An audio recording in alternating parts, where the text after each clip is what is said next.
We're talking about the future impact, a long-term impact of volunteers. I wanted to start personally first, if I can.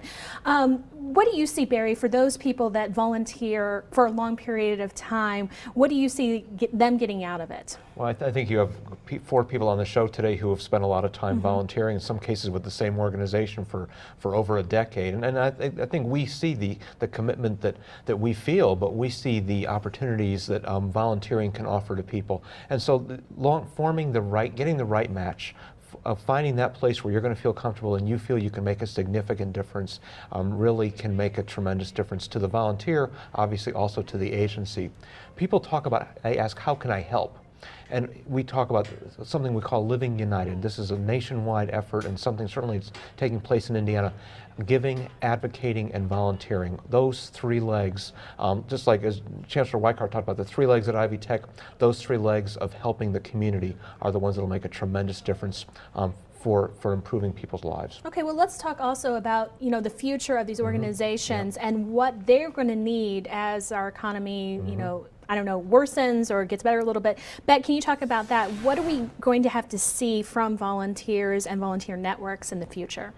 Well, over the long haul, the people that do commit the most amount of time are able to shape those organizations to be organizations that are doing the work that they believe in and that are, in some ways, manifestations of themselves. They are able to, for instance, the community organizations that we have here in Bloomington, most were started by volunteers, and they're continued by volunteers.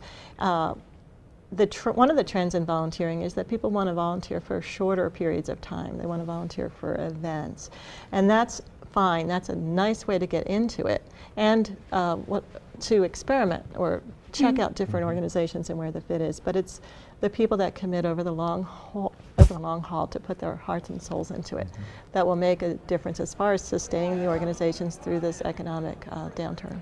Beth, I want to talk about the AmeriCorps program and how that's going to impact volunteerism. If you would discuss that and how it will affect. Well, it's got bragging rights and being a program that's been supported by both parties, both major parties. So I think it's got lasting power. The Serve America Act that was passed last week is an authorization to increase substantially the number of AmeriCorps members. And in communities, we have some here in Monroe County, we have some in the region who provide essential services, often leveraging their AmeriCorps experience to bring in other volunteers and other resources for agencies. And that was the intent of the legislation, to have people who could really leverage additional community resources. Looking ahead, we have to look as to whether we can afford an expansion of the program. There is one aspect to the Serve America bill that I'm very happy about, and that there's some funding in there for volunteer management capacity. Okay, we'll get back to that in just a minute. Let's go to Stan now in the radio booth. Thanks, Ann. I'm on the phone with Steve Goldsmith, former mayor of Indianapolis and national head of AmeriCorps' chair. He's the chair of the board of directors. My first question is, how much publicity do you think is necessary to get some action on these social justice issues? Well, I think there is a problem to the extent that the issues of poverty tend to be, particularly in places like Bloomington, a little bit invisible. And I think Hoosiers respond well when they see and feel a problem. But if they don't see and feel the problem, there's obviously no tangible reason for them to volunteer. And communities like Bloomington that are more resilient than other communities in the economic downturn obviously do have that issue. On the other side, though, is that the ability to connect college students and graduates to service through tools such as those that are embedded on Facebook now is much greater. And the invisibility of the problem is an issue, but the new tools allow better matching of students with opportunities. So when you're looking for solutions for some of these problems, what have you identified as some of the most important factors to do that? Well, just a little bit of mentoring will help a kid from a tough community get out of high school. And so one of the most important areas now would be high school graduation rates. For kids from stressed neighborhoods, they're way too low. For young black men, they're really way too low. And so some help from a mentor or a tutor will make a big difference in that area. So we see substantial work there.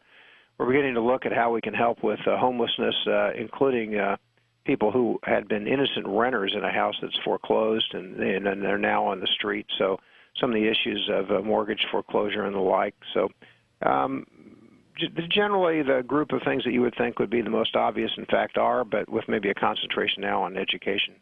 Steve Goldsmith is the former mayor of the city of Indianapolis and now the chair of board of directors for AmeriCorps. Mr. Goldsmith, thanks for your time. Thanks for the call. Back to you in the studio, Ann. All right. Thanks a lot, Stan. Dr. Beth Gaisley, as we end the show, we're going to recap. I really want to talk about the families and how families volunteering together really can make an impact. Is that right? When we look at the reasons that people volunteer, one of the things that comes back in the research consistently is that people volunteer when they were raised in a family that volunteers. I come from a family that volunteered, and I've got 2 children and a husband who all volunteer. If we have to head to a board meeting, dinner gets rearranged. And I'm very proud that I have that chance to offer that experience to my children and raise them the way I hope they'll continue to serve in the future. That sounds like great advice, and we thank you so much for being on the show today. Thank you so much. That's all the time we have for tonight. Thanks so much to our WTIU viewers and WFIU listeners for joining us for InFocus. And of course, our guest. Stan, thank you for your part in the show as well. Thanks as always, Ann. We're always taking questions for InFocus, and you can send us questions by going to infocus@indiana.edu throughout the month. To see portions of this show, just go to newsmatters.org. Next month, our topic is the environment. President Obama has a new energy plan and other initiatives to promote green efficiency. What does that mean for South Central Indiana? On the next InFocus. Have a great night.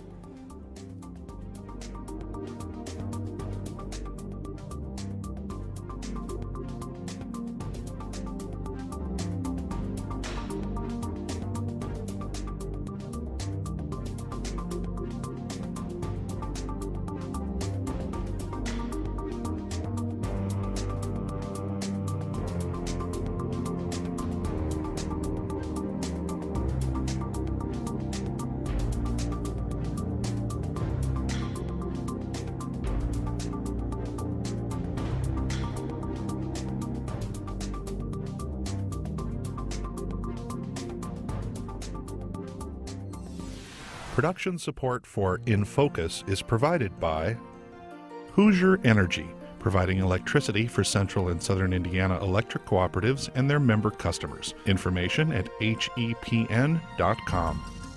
In Stride Magazine, Learn, Heal, Live, South Central Indiana's health and wellness magazine, featuring articles and ideas with activities for staying physically and mentally healthy. Inside the Herald Times, every second Monday, monthly. myinstride.com. And by viewers like you. Thank you.